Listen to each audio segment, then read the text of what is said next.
BPL মানুষের মধ্যে উত্তেজনা সৃষ্টি করে, তাই প্রত্যেক বছরের মতো এবারও অনুষ্ঠিত হতে যাচ্ছে বিপিএল 2026। হ্যাঁ, এবার নতুন করে আবেদন জানিয়েছে নোয়াখালী ওয়ারিয়র্স ও ময়মনসিংহ। তাই এখন আমরা জানবো যে বিপিএল এ আগ্রহী 10টি দলের নাম। 1 নম্বরে রয়েছে ঢাকা ক্যাপিটালস, আবেদন জানিয়েছে রিমার্ক হারলান। 2 নম্বরে রয়েছে কুমিল্লা ফাইটার্স, আবেদন জানিয়েছে এসএস গ্রুপ। 3 নম্বরে রয়েছে চিটাগং কিংস, আবেদন জানিয়েছে এসকিউ স্পোর্টস।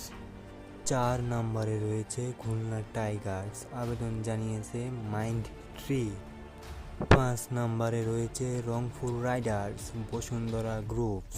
6 নম্বরে রয়েছে রাজশাহী কিংস, আবেদন জানিয়েছে ডেস ট্রাভেলস। রাজশাহীকে নিয়েও নাবিল গ্রুপস আবেদন জানিয়েছে। নোয়াখালীর জন্য আবেদন জানিয়েছে বাংলা মার্ক। বরিশালকে নিয়ে প্রথমে কেউ আবেদন না জানালেও তারপরে সময় শেষের দিকে আবেদন জানায় আকাশবাড়ি হলিডেজ। আর অবশেষে রয়েছে সিলেট স্ট্রাইকার্স, আবেদন জানিয়েছে ক্রিকেট উইথ সামি। কয়েকদিনের মধ্যে যে কোনো 5টি দল বাছাই করে নেওয়া হবে। তো আপনার মতামত জানিয়ে যাবেন কোন কোন দল বিপিএলে থাকবে।